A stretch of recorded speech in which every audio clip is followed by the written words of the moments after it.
Hello, my name is Darrin Doyle, and my favorite thing is horror movies.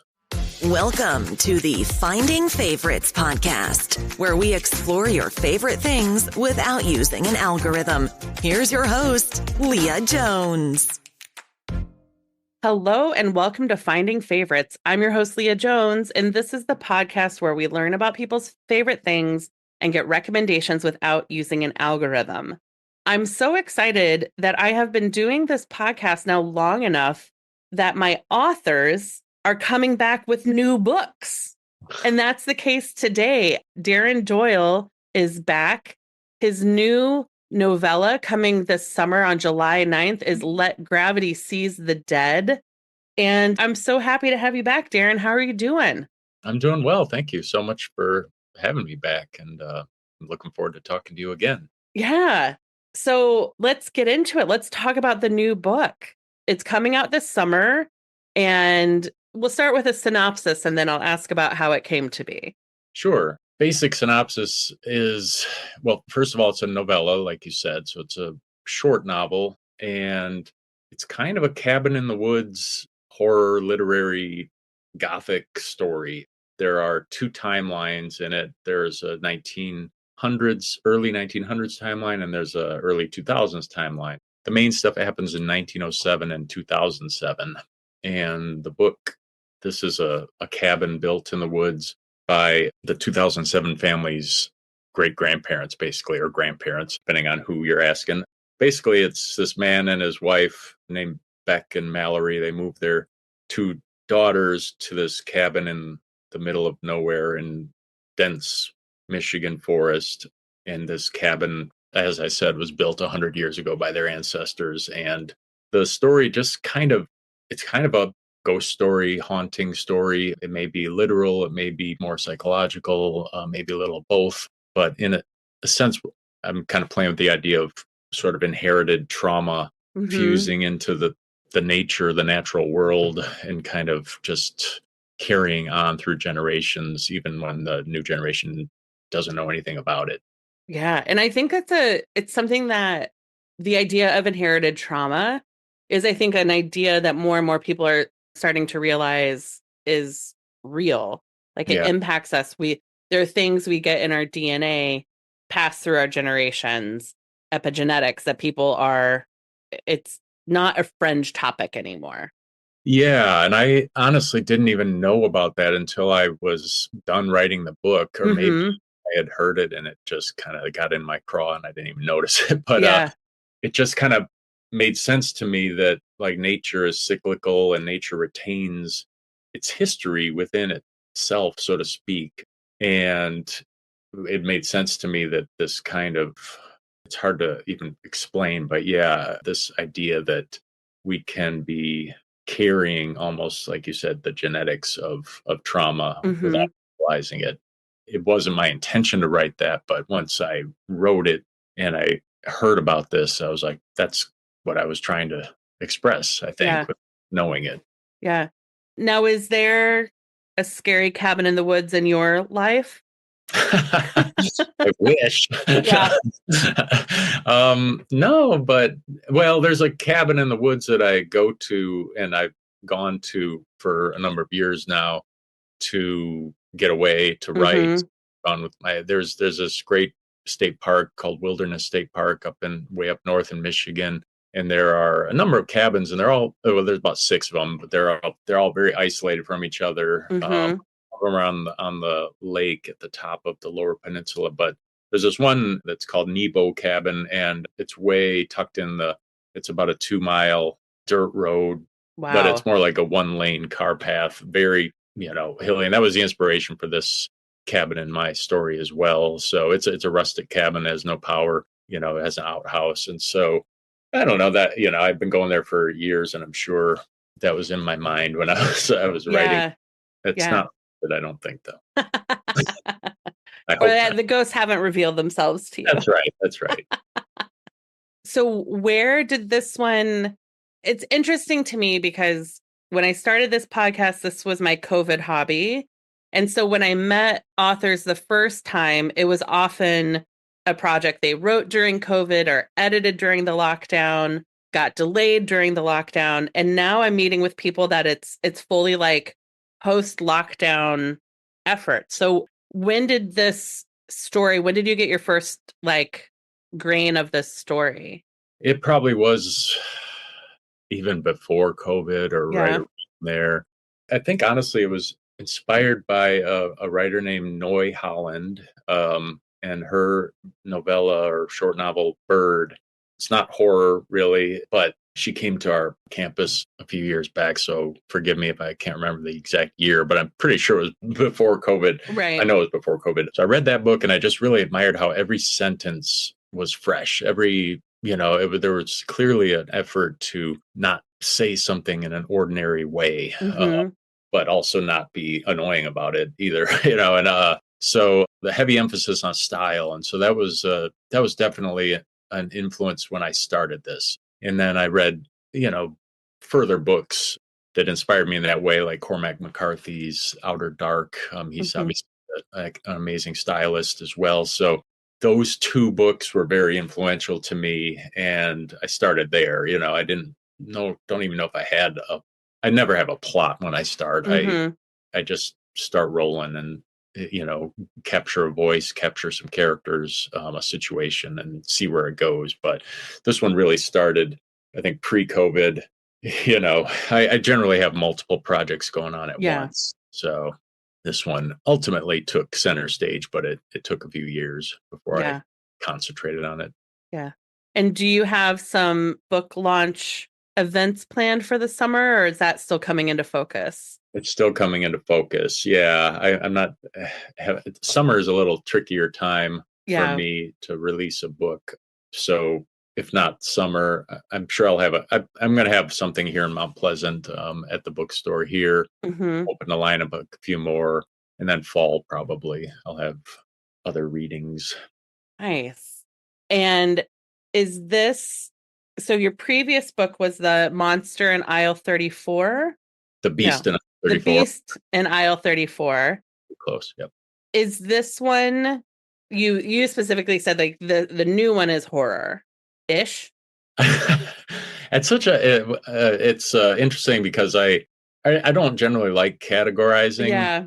So it's horrifying, I think. Okay. So yes, I think a lot of people would call it horror. I Yeah. just tend to think of things in terms of atmosphere, and so yeah, it's got a dark atmosphere. Absolutely, it's not a happy. Yeah, my Beast in Aisle 34. It has a werewolf in it, so it's hard Right. to call it horror. This one, I think, yeah, I think it's fair to call it horror or gothic if you consider gothic horror. Mm-hmm. It's dark, it's atmospheric. There are bad things that happen, Mm-hmm. and there may or may not be ghosts. That Mm-hmm. I tend to like stuff that, like what you call Nathaniel Hawthorne horror. Right. Story Young Goodman Brown, where what's her name? I can't remember the wife's name, goes out and encounters all of the upstanding citizens of the town. She goes into a dark forest and finds them all doing some witchcraft and Mm-hmm. dark ceremonies. But then it might have all been a dream. We don't know. Right. That kind of stuff. So I think in general, it's going to get put into horror, which I'm fine with. But it's also, I think, a character-driven literary, Mm-hmm. whatever that means, and that kind of thing. So that's a long-winded answer. Outstanding. So people who are looking for that crisp new style of writing from you, gothic horror, so not straight up jump scares, That's right. That's right. Yes. and exploring intergenerational trauma in a spooky, isolated cabin. That is perfectly said. I should have Yeah. said that myself. Yes. Yes. And it has these narratives that intertwine, and there are no chapter breaks. And my goal was it's basically an omniscient point of view. So it goes into many different characters' heads. And that kind of swerving intertwining is part of I guess, the uncanny feel that I Mm-hmm.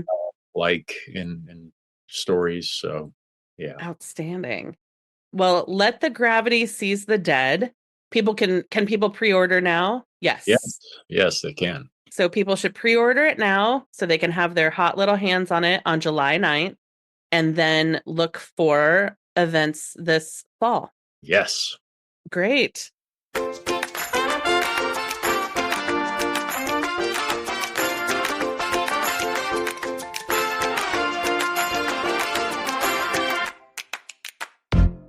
So Darrin, the book is the timing of why we're talking again. But like many of my guests, you have more than one favorite thing. So where are we going to start today? Well, since we're kind of in the horror, arena already, I would love to talk about horror movies. I love it. I love it. Now, I am not super a horror movie person, but if something gets a lot of buzz, I will go see it because I want to be able to have the conversation. I Yeah. want to be in the zeitgeist. So I will go and see movies that are too scary for me so I can participate in the conversation. What ones? Like Get Out. Okay. Or man, I saw Abigail a couple weeks ago. Yeah, I like that. Today we're gonna go see The TV Glows and the Glow of the TV. I don't know that one. Yeah, it's brand new. Like it just came out this week. So yeah, like things that Jordan Peele helps bring into the world, things that if I just hear enough that like it's good, it's worth it, it's, yeah, it's bloody and gory, but it says something about society or there's some big laughs, I'll go. And I will watch it through my hands.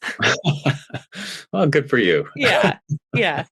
Yeah. So let's do a little bit of time traveling. What is your origin story with horror movies? So glad you asked that. And I've thought about this in advance of our talk because, yeah, I had some distinct moments in my growing up, as probably everybody does. One of the earliest memories of experiencing horror was a very strange moment in my life. And I don't know how old I was. I know where I lived. I must have been 5, something like that. I'm guessing pretty young. And I got up, this is the 1970s. I got up. Nobody else was up. I don't know why I woke up. And something drew me out of the room. I walked in the living room and turned on the TV. And back then, TVs would go off the air, right, 2 or 3 o'clock in the morning, whenever, and they would just sign off, and there'd be static. So I don't know what time this was. It could have been 11 o'clock at night. Maybe I just, everyone had just gone to bed, or it could have been super early in the morning. I have no clue. But for some reason, I didn't know it at the time. But they were showing Rosemary's Baby. Ooh, From the Polanski movie where Mia Farrow basically gets impregnated by the devil. And it was the final scene. I don't know if you've seen that movie, but not the final scene, but very close to the end when Rosemary has walked into this group of, Satanists, basically. And they show her baby and she says, "What have you done to its eyes? What have you done to its eyes?" And the camera pans back and there's this crazy dark jazz music playing. And it's probably, it's kind of the climactic moment of the movie. Right. So freaky, and I have no idea why was that on at why did I have and to was it did you turn it on and it was going into that scene, so you didn't have any lead up either? It's just like, what did you do to my baby? No, yes, exactly. Yes. And so it obviously terrified me. And to this day I don't know. I don't know the context of what happened, but that was an indelible thing. So then after that, there were a couple other movies that, like the original Willy Wonka and the Chocolate Factory, that with Gene Wilder. Yeah. It's pretty dark, and it really is. Yeah, it's freaky, and the scene where the girl eats all the blueberries or whatever, or chews the blueberry gum, I guess, and she starts swelling up, and she becomes this giant blueberry, and face turns blue, and just her little arms and and the Oompa Loompas roll her away. And like Augustus Gloop, the little boy, drinks from the chocolate river, and he gets sucked up through these tubes. And there's a part where they're going down the river, and it's just a freak out scene. So I was pretty young during that one. That scared the crap out of me.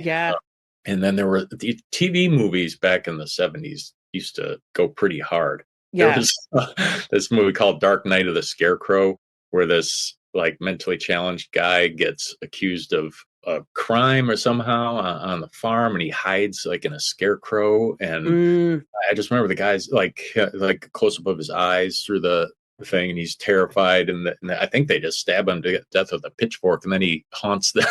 Oh my gosh. Yeah, the horror movies shown on TV and they would repeat. Yes. Like, so you would catch them at different times. So the one that is burned in my brain is, I think, Prom Night. Oh, yeah. That's a good right? one. Where a girl gets murdered at prom or she dies by accident there's a shard of glass that kills her and it's a particular shape. Yeah. And then she comes back to haunt people. And when I see a broken mirror, I'm like, uh-oh. Because there was this, my biggest memory from that movie is the mirror breaking and seeing the shard, the same shape as the one that killed her. Oh, And now yeah. she's, as a ghost, is going to kill like more kids. Yeah. So you get these little images in your mind. What good horror does. Yeah. They stay with you for ever, it seems like. Absolutely. Yeah. That and Children of the Corn, because I grew up in Indiana. Yeah. The Children of the Corn really wrecked me. It hit home. It hit home. Yeah. Yeah. Well, one of the other early ones is when I was a kid, we used to just ride our bikes everywhere and you'd go to movies and try to sneak into movies, of course. When I was 12, I snuck in. That's a dramatic term for it. They just didn't care, I don't think. We bought it for something else and walked into something else. But the original Evil Dead was playing, and I was not prepared for that at age 12. Yeah. I've ever seen that movie. That's pretty wild and dark and a crazy movie. And it scared the bejesus out of me. Yeah. I remember I was with a friend and I was like embarrassed, but I just like, I got to go to the bathroom, ducked out of there. I was trying to talk myself down in the bathroom. Yep. And like, I got to go to the bathroom and I'll just linger at the back. And I'm like, can I come? Yeah. Yeah. Absolutely. So how do you go from having these moments where they really scared you to it becoming one of your favorite genres of movie? Like, what's the bridge for you where you get out of it's just too scary to like, it's something you appreciate? Yeah, that's a really good question. I think, in some ways I probably liked the scares deep down. Yeah. I must have and wanted more. But you're right that, if it's that level of intensity, probably can't maintain that. I think it was, honestly, I really started to love horror makeup.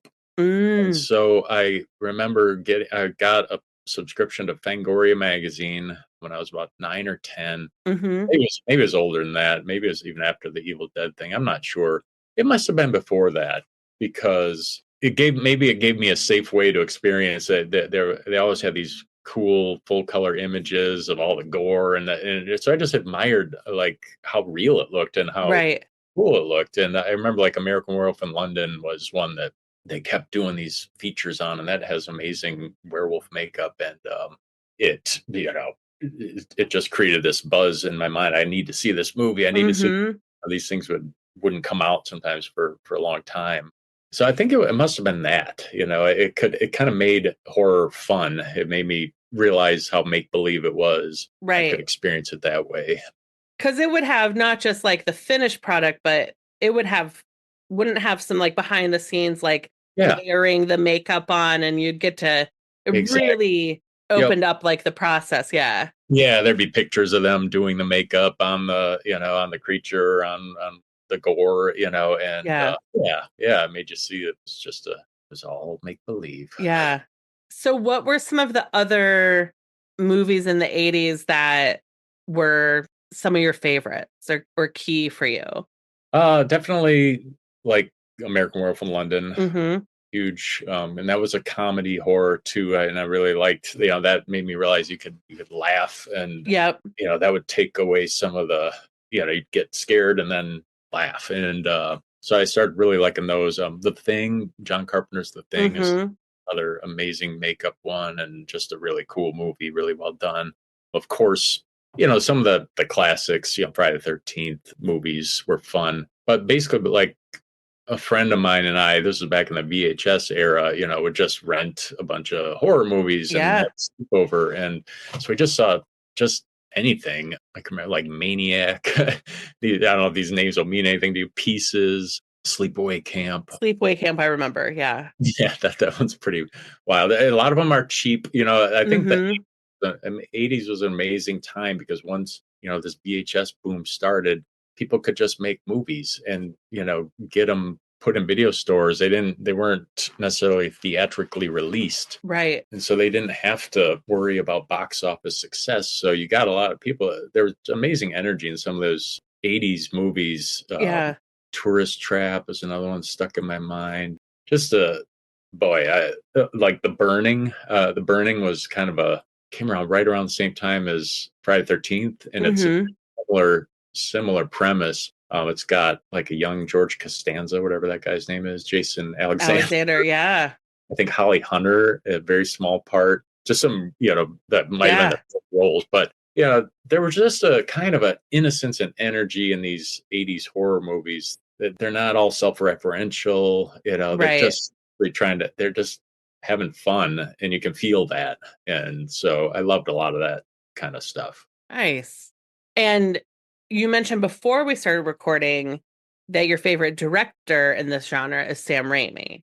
Yes, one of my favorites. One of your favorites, sorry. Really one of the first, ones that I really latched on to as a, not a big name. Mm-hmm. Obviously, the big names like John Landis and David Cronenberg and Tobe Hooper and, these kind of well-known, Roman Polanski, these well-known horror people who've done horror movies. But Sam Raimi was kind of felt like I said, I saw that first Evil Dead when I was or whatever, and it scared the crap out of me. And fast forward 5 years, and Evil Dead 2 comes out. See that with my friend, we've been watching horror movies all these years. Yeah. And this one was just bananas hilarious, like frenetic.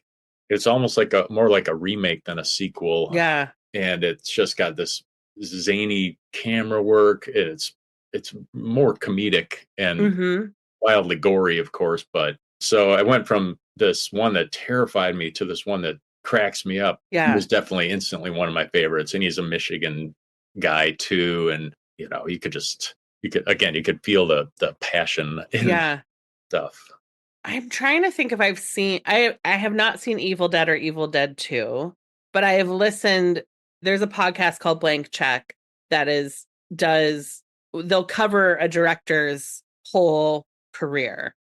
So I have listened to many podcasts about Sam Raimi while watching, like, maybe just his Spider-Man. Right. Which are not horror movies. No. They still have style. His style is very noticeable. Yeah. And if you ever want to brave it, Evil Dead 2 is great. It's more funny than it is scary. I think. But you just marvel at how they did this stuff with very small budget. There's just some great classic scenes. Yeah. What are, for you, when you think about like the Evil Deads, what are those top moments or your favorite scenes or your favorite things that he gets done? And anybody who's seen these, probably if you've seen Evil Dead 2, you've probably seen it many times because you'll want to watch it again. There's a famous scene. Ash is the main character, and it's played by Bruce Campbell, who's was a friend and classmate of Sam Raimi's, and they did a lot of movies together. But anyway, there's a scene where his hand gets possessed, basically, and his hand is just moving around like this, and he's, and they add these sound effects like, and it's, smashing plates on his head, and it's pushing him into cupboards and stuff, and it even like one point like flips himself over, and it does spoil it. Spoiler alert: he has to chainsaw his own hand off, and oh my gosh. and he's like, who's laughing now? Who's laughing now? So anyway, and then his disembodied hand, still not dead. It's still possessed, so it's scurrying around, causing him all kinds of havoc. So there's ones like that. Amazing.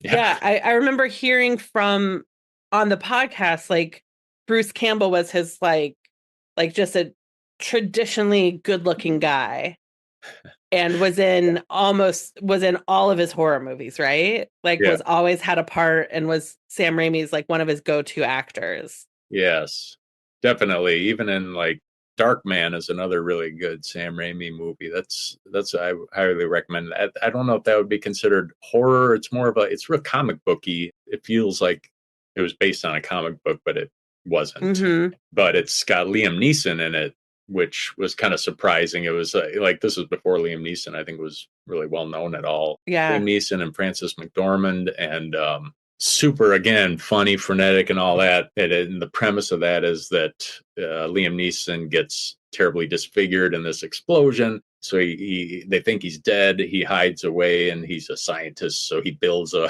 way to make basically a mask. Mm-hmm. But the mask will only last in the dark, and if it gets light on it, it starts to dissolve. So he tries to get revenge on the people that hurt him, and he, and so on and so forth. But the very end of that, there's a little Easter egg at the end when Darkman Liam Neeson escapes, and it's kind of this voiceover, I'm among you, and there's a guy walking down, you see the back of somebody walking down this city street, and it turns around, and it's Bruce Campbell. And nice. So that kind of thing. So Sam Raimi always found a way to get Bruce Campbell into his movies. Yeah. Even in the Spider-Man movies, he pops up. Oh, does he? Yeah, he's like he's the theater guy who, I don't know if you remember when Tobey Maguire, right? Yeah, tries to go and see Kirsten Dunst in her play at the theaters, like the usher or something won't let him in. I don't know if you remember that scene. Or he also plays the wrestling MC guy in the first, when Spider-Man wants, he's going to enter this wrestling match. So anyway, he pops up in the Spider-Man movies. Nice. Gotta watch for him. I pulled up Sam Raimi's IMDb, which is, he's so prolific. Oh my gosh. But he was a producer on Boy Kills World, which was a movie. So I'm a Regal Unlimited person. What is that? It's like $20 a month, $22 a month, and you can see all the movies you want at Regal theaters. Oh, okay. So I see the bar is on the floor as far as movies I'll see in the theater. Yeah. Before, it's expensive to go to the movies. Right. And so you're going to the ones that originally, it used to be movies that had to be seen in the theater. I saw in the theater, and then if I could wait till it was streaming, I would wait. But now that it's I have this, and they don't sponsor the show. They could. Hello, Regal Theaters, please sponsor my podcast.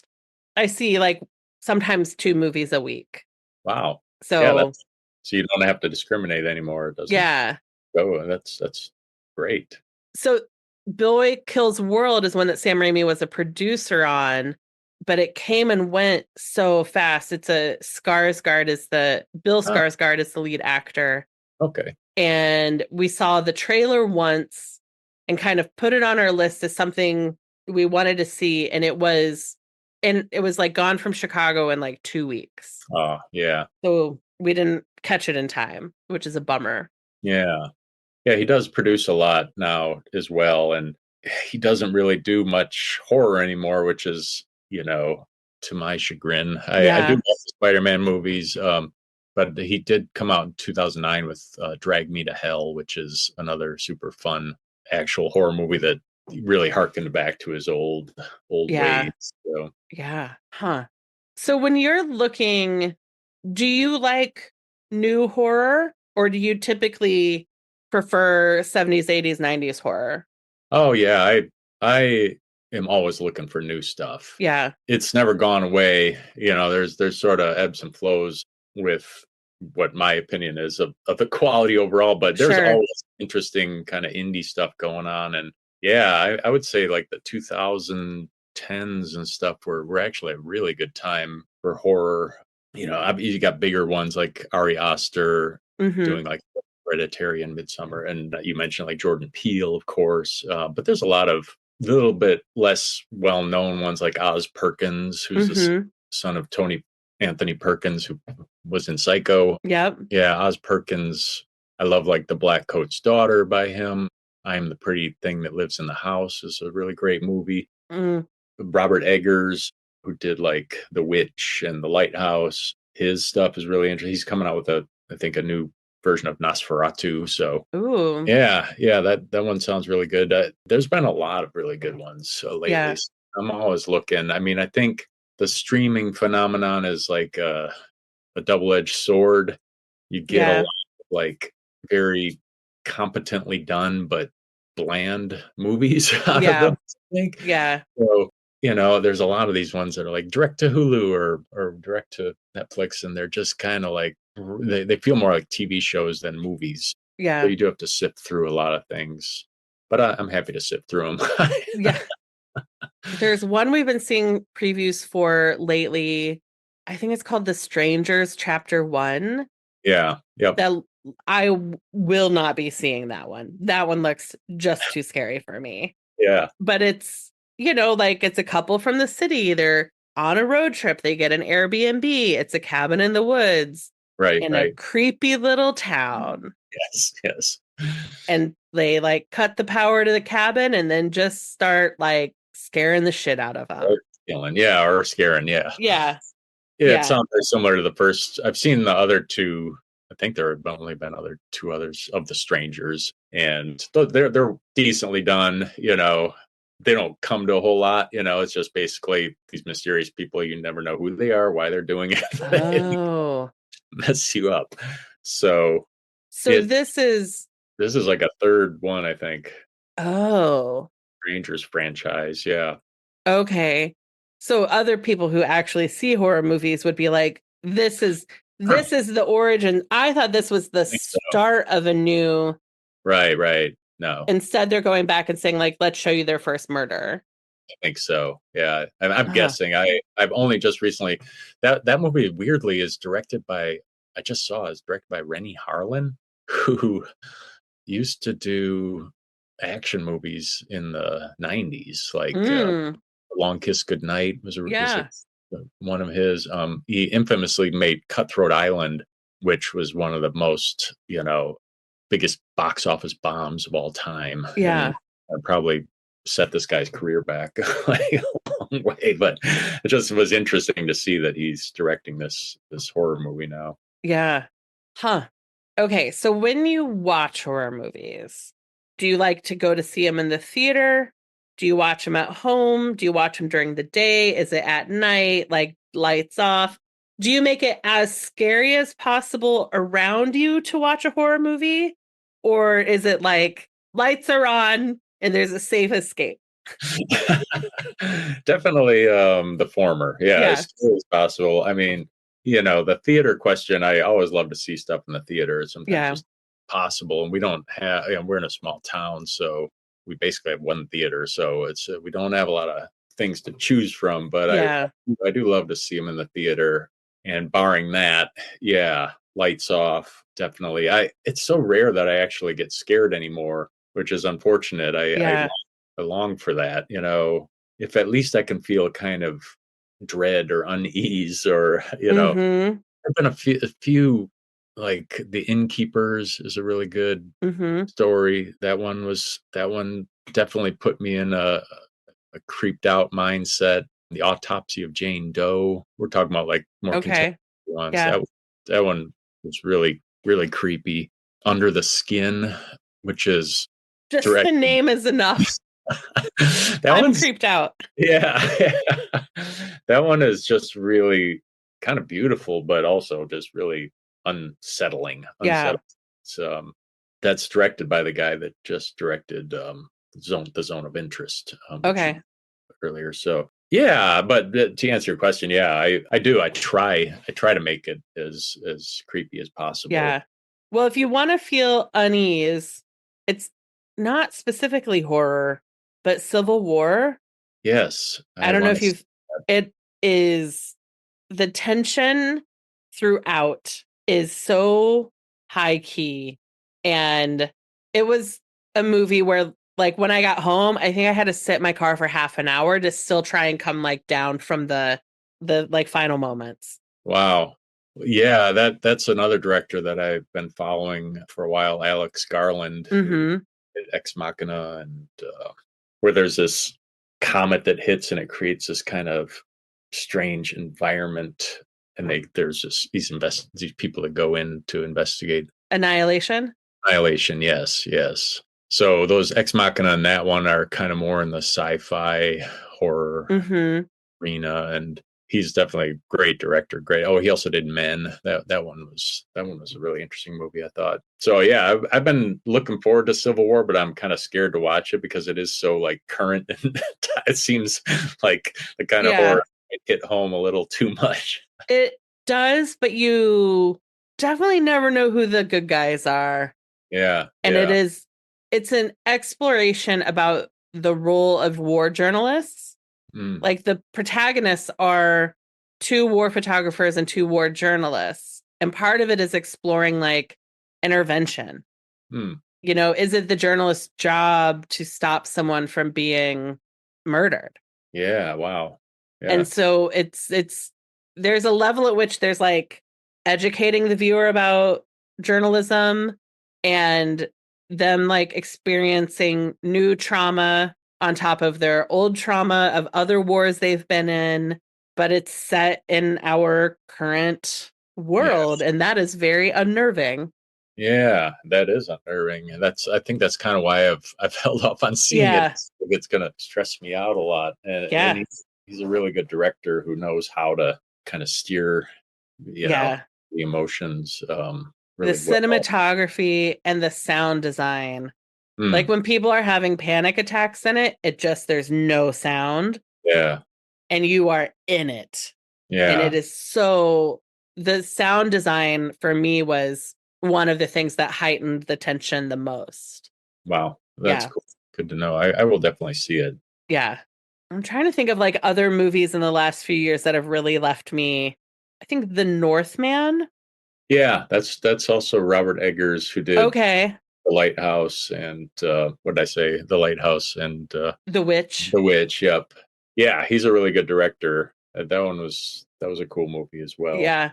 That was another one where I remember sitting in my car for a long time afterwards, just trying not to feel nauseous Oh, because it no. was so like dark and visceral. And I don't know, it was such a stressful movie. Yeah, yeah.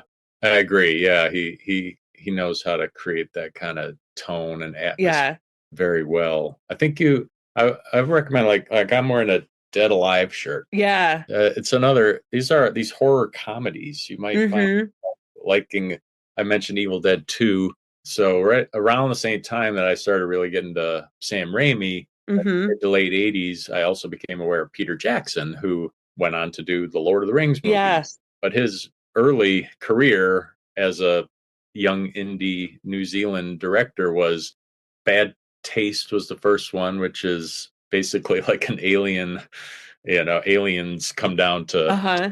and it's got some wacky gore in it, but it's more, I don't know, it's more like kind of sci-fi comedy horror. And then there's this one, Dead Alive, which blew my mind when I saw it in a similar way to Evil Dead, which is it's just super funny and it's Yeah.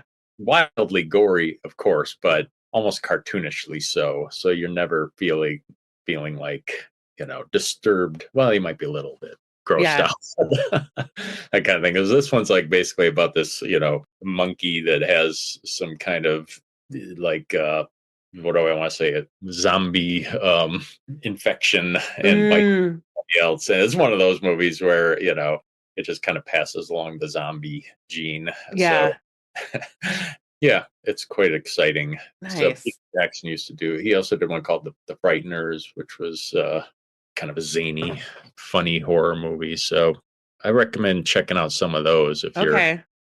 They might like at least you'll still be exhilarated and stuff, but more in the laughing mode Yeah. and not so much trying to terrify or unnerve you. Yeah. And those sound kind of, I did see, and this is part of like, well, the tickets are all free essentially. We've already paid for them. I saw Five Nights at Freddy's, Oh yeah, I which haven't seen. is, Yeah. like based on a video game, scary, but like funny, scary, Yeah. So the movie was less scary than the previews, I would say.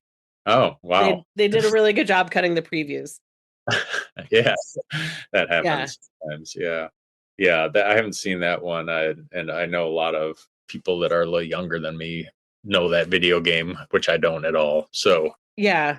Little I didn't hearts. know the video game at all, but I went out to dinner with two of my nephews, and they were just like, "Oh, well, like Five Nights at Freddy 1, this happens, and then this, and then did you do the side quest over here and this one and blah blah blah?" And they're just like 20 minutes, and I was like, "What's happening? What's going on?" Yeah, I didn't know it went that deep. it goes that deep if you are between the ages of 13 and 26. Ah, gotcha. Yep.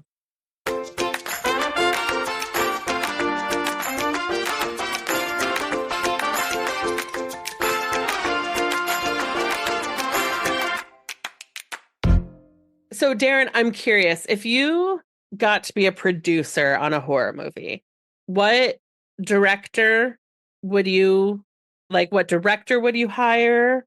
Sort Mm. of what within the genre of horror would you want to go monster horror, spooky cabin horror, funny, so sort of like your subgenre and your director and maybe your setting. Ooh, man, that's a really tough question.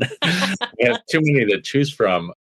You know, it could be obvious, and pick a director like Ari Aster, who's kind of really. At least I didn't see Beau is Afraid, but that seems a little less horror. But her Mm-hmm. some are really distinctive, and I can just see how much those movies have influenced other directors, just taking Mm-hmm. his stylistic things. So in a very short time, but honestly, I would probably want to give a woman director a chance Yeah. because there are really good women directors out there, and I try to take note of all these people and follow them. And sadly, I see a lot of like women directors who do like one killer movie, and then they just start doing TV episodes, and it's just Mm-hmm. when you come have a movie again. But I think maybe Jennifer Kent, who did Okay. The Babadook, which was just a really interesting movie. I thought Yeah. had some elements that are familiar, but she had enough of a spin on it. And it was a real gutsy, I thought, portrayal of like motherhood, Mm-hmm. a way that I haven't seen in a while. So maybe I give her the reins. And as far as what style, gosh, like I can enjoy so many different types Yeah. that, but I think honestly, why not go full blown horror? And Yeah. I love the comedy stuff too. But I do like her style. I like kind of what I would call domestic horror, Okay. stuff where it's not necessarily clear what. How should I say this? Like the monster in it comes from a sort of symbiosis with the psychologies of the characters. Yeah. Yeah, and it's not necessarily just like a killer, or a vampire. It's like some kind of a representation in a way, or could be, of the dissonance in their own lives, or the Yeah. the wounds that they have. And she really did that well in the Babadook. So I would want something like that. And Okay. something that just kind of builds a steady sense of dread. I think I really like that dread and tension Mm-hmm. to me, because sometimes the dread and the tension are the best part of the movie. Once you know what the creature is, or they reveal the supernatural element, then it kind of Yeah. sort of, to me, it's hard to land those endings in a lot of movies. And like the Babadook, I thought was a great example of one that, even though you knew, you never really know what the. Have you seen that one? I haven't Hmm. because what I know of it, it seems very scary. Yeah. And I guess I thought the Babadook was like a monster. It It kind of is. is. Yeah. I mean, it manifests in that way, Yeah. but also this child and mother's relationship is so tumultuous right Mm-hmm. from the beginning, and there's clearly a history and stuff that they're working through. That a dead father basically is one of the things, and Yeah. so the Babadook, it could kind of be a manifestation of just kind of the emotional turmoil of them, and Yeah. it might not be like a literal monster, and maybe you know it's up to the viewer, I think, to decide. Yes, it really is, but I think the best horror can work kind of almost kind of allegorically. Yeah. So yeah, it is and it isn't, if that makes sense. Okay. And I think that's what she does really well in that. And that's what some of my favorite horror does. Mm-hmm. Like same with like Hereditary. There's this trauma in it, and it's Yeah. really about this family that's suffering and their lack of communication and so on and so forth. And so any kind of monsters in it are really just like in line with the people's Right. conflicts. That was one that I went and read the Wikipedia for. No, I don't blame you. That one's pretty intense. That one's Yeah. Yeah. That I will sometimes if it drives my friend Ronnie, who I see movies with, it drives him crazy because I am happy to spoil a horror movie for myself. I won't do it to him, but I have really distinct memories of being on a business trip in a hotel, watching season 1 of Stranger Things and having to press pause and go read the summaries of the episodes because it got to a point where I was like, well, too scary. I yeah, gotta know what happens when they yeah. when they go through this tree because it's too scary. And I spoiled it for myself and I was like, okay, it's safe. I can go watch it now. Yeah, that's fair. Yeah, I Yeah. think that's a reasonable way to do it. It's Mm-hmm. going to be too distracting and too like tumultuous for you to be worried Yeah. what's coming. Just find out what's coming, and then Yeah. it might not be as bad as you think. Yeah. And then Abigail is one which is in the theaters right now, Yeah. where after I saw it, I was like, I really wish they'd cut the trailer differently Hmm. because there's really good tension building in the first act. Yeah. But because you've seen the trailer, you know what the monster is. I agree with you on that. I saw it as well, and Yeah. I hadn't heard it. I'd like to go into it not knowing any movie, Yeah. but maybe especially horror movies, just not knowing anything about it. And Yeah. this one, yeah, it was like, oh, people kidnap a girl and she's a vampire, and so Yeah. why did you tell me that? Like, I Yeah. would love to, like you said, like I would. There was great tension built up, but the knowing of it, you know, took away Yeah. in that case. I thought if they had cut in, if in the trailer they could have used, because there are some male vampires at the very end, Yep, they yep, could have used them in the trailer. yep, exactly. They could have used the scene in the pool. Whoa, Oh that was God, right. yeah, There are yeah, ways you could have shown right. that these people are locked in a scary house Yes, and just bad things are yeah, going to happen right, right. without the reveal of Abigail. And Yes, it would have been a much more satisfying movie. I totally agree. Yep, Yeah. 'cause it was a well done movie. I thought Even they in did great practical effects. yes, that's a huge. Going back to what I was saying before, Yeah. that's a huge thing for me. I just can't stand CGI Mm-hmm. for the most part. They've gotten better at it. They've gotten better at what they've gotten better at, I think, is mixing practical and CGI. Right. So you can't quite tell, what it is. But yeah, that one Yeah. had good practical effects, and I still admire that. Like that's what I look for. Mm-hmm. I still have a subscription to Fangoria, by the way. So Nice. I didn't continue it all those decades, but I picked Right. it again Pick to about back up. 7, 8 years ago. Yeah, yeah. Nice. Are there any movies you're looking forward to that you've heard are on the horizon or through Fangoria are being worked on? Yeah. Oh, well, that Nosferatu, the Yeah. Robert Eggers one, definitely looking forward to that one. What other ones are there? I know I write them down all the time. It takes work, to be writing down these things. Mm-hmm. Civil War was one, definitely. I Yeah. don't know if that's strictly a horror movie or not, but The Coffee Table is one that, is like, oh, this is something you've never seen before. And it's so freaky. And it's like they get this haunted coffee table, basically, is what it sounds like to me. Ah. But I'm curious about it. So the coffee table, and then there's this one called In a Violent Nature that's gotten a lot of hype, and they're pitching it like, imagine Friday the 13th from Jason's point of view, So it's Hmm. basically like the killer walking around doing these things, and which to me sounds like I don't know how you're going to maintain that for a whole movie, Right. because it's not like Jason is the most fun guy to spend an hour and a half. Right. But maybe I kind of like this idea of, Maybe he does crossword puzzles or, hey, there you go. jigsaw. Maybe Yeah, he's a jigsaw guy. Butchers Yeah, his own meat. fascinating to watch. Or he's a really Yeah. good fisherman or something like that. Right. Turns out Jason is a Twitch streamer, really into Red Dead Redemption. It wouldn't surprise me. Yeah. Yeah, so those are a couple that pop up, but I'm trying to think. I can't think of other ones off the top of my head.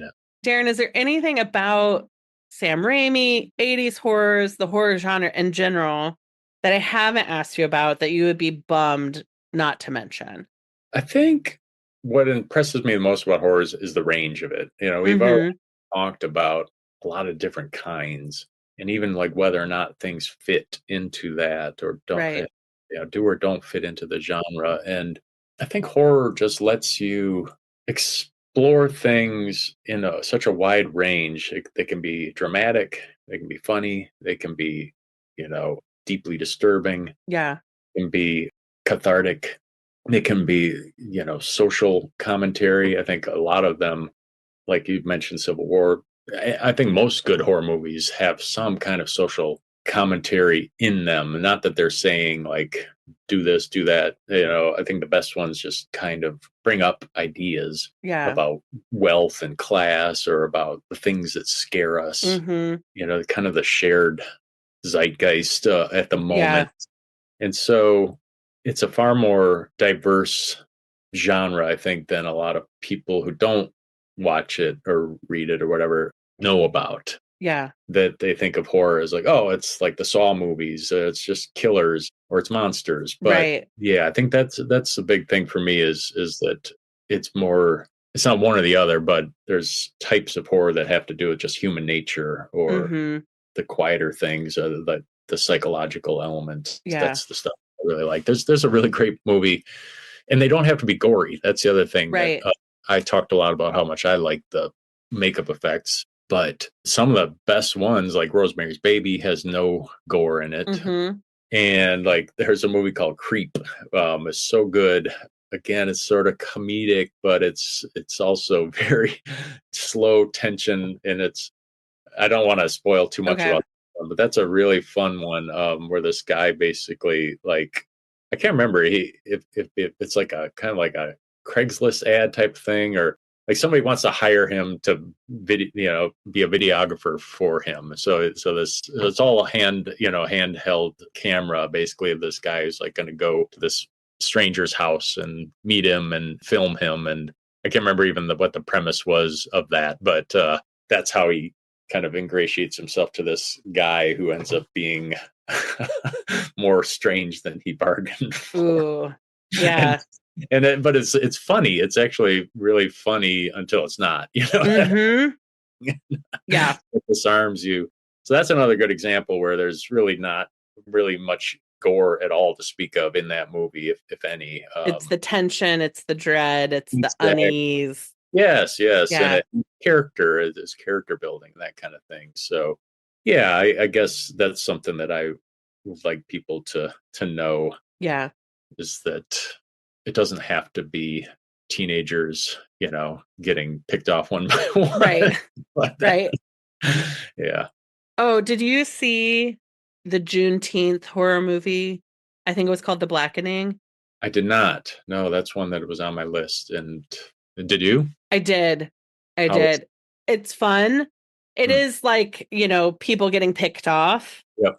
and it's funny, it's weird. It Oh, was a good twist on the genre. okay. Yeah, that's Yeah. kind of the sense I picked up. Is it's a little bit of this kind of. I mean, really, ever since Scream, the Yeah. original Scream, there have been a lot of the horror where they kind of recognize, hey, we're in a horror Right. kind of situation. That's I think it still can be done well. Sometimes it's done poorly, but I think that it still can be done well. Yeah. No, Yeah, this one we thought it was fun. I didn't I didn't get the twist, but I never want like I'm not interested in outsmarting a movie. I'm yeah, not trying. I just want to go along for the ride, I'm the same way. Yeah, right? yeah, So I figure out the twist. It surprised me. For me it was like a really fun, scary. It was scary, yeah. but I didn't figure it out, and it worked for me. I didn't know there was a twist, so I'll have to check it out. Yeah.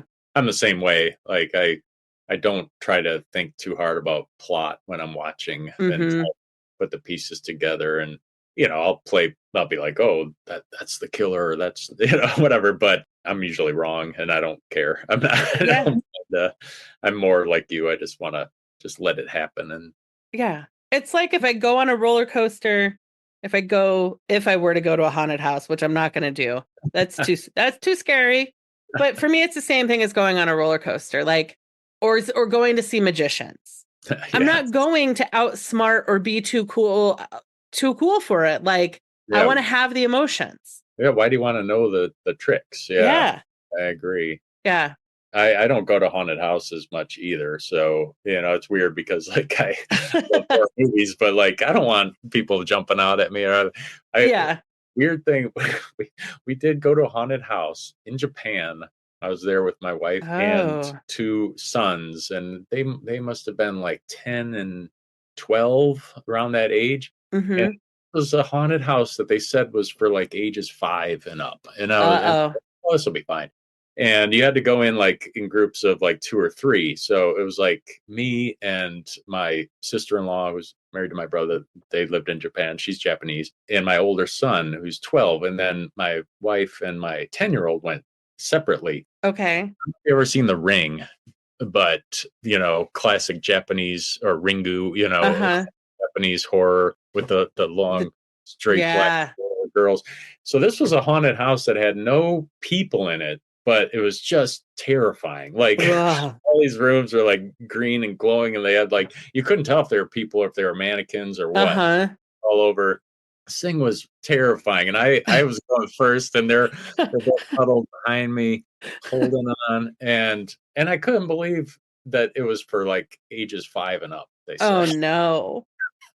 So No, maybe no. we have a hardier children than us. But Yeah. anyway, yeah, that was my latest and probably one of my only haunted house experiences. Yeah. I mean, that's where a horror movie is at least a contained experience. Yes. And unless you're going to a 4DX theater, nothing's going to touch you.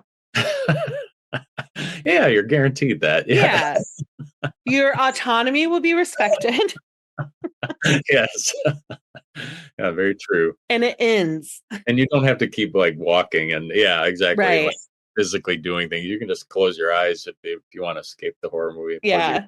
Go to the bathroom, but you can't do that in a No. in a haunted house. Well, Darrin, it's been such a treat to get to talk again. Yeah, I've had a great time. Thank you. So again, your new book, Let Gravity Seize the Dead, can be pre-ordered now. It'll be shipped on July 9th, 2024. Yes. Where can people find you on the internet? Can I show the cover of this thing? Yes. I think the cover is pretty cool. I don't know if you can see that all. I can't see myself well, but yeah, it's like a skeleton of a rabbit with a bunch of leaves and vines. I'll say it's really nicely animated on your website. Yes, thanks. I there's some person who can animate book covers, and it's pretty cheap. So I was like, wow. No, it looks cool. Really cool. Thank you. Yeah, so the website darrindoyle.com is a good place to just go find. There's a pre-order link there. I'm also on Facebook and Instagram. You just type in Darrin Doyle, DarrinDoyle, and you should find me. Outstanding. We'll link to you in the show notes. All right, thank you. So that people can find you. Thank you. Please rate and review Finding Favorites on Apple Podcasts or Spotify, wherever you listen to podcasts. You can find us on Instagram, Finding Faves Pod, FindingFavs Pod, P-O-D. It is edited and engineered by Rob Abrazado. And I don't know. That's it. Keep enjoying your favorite things. Thank you for coming, Darrin. This was wonderful.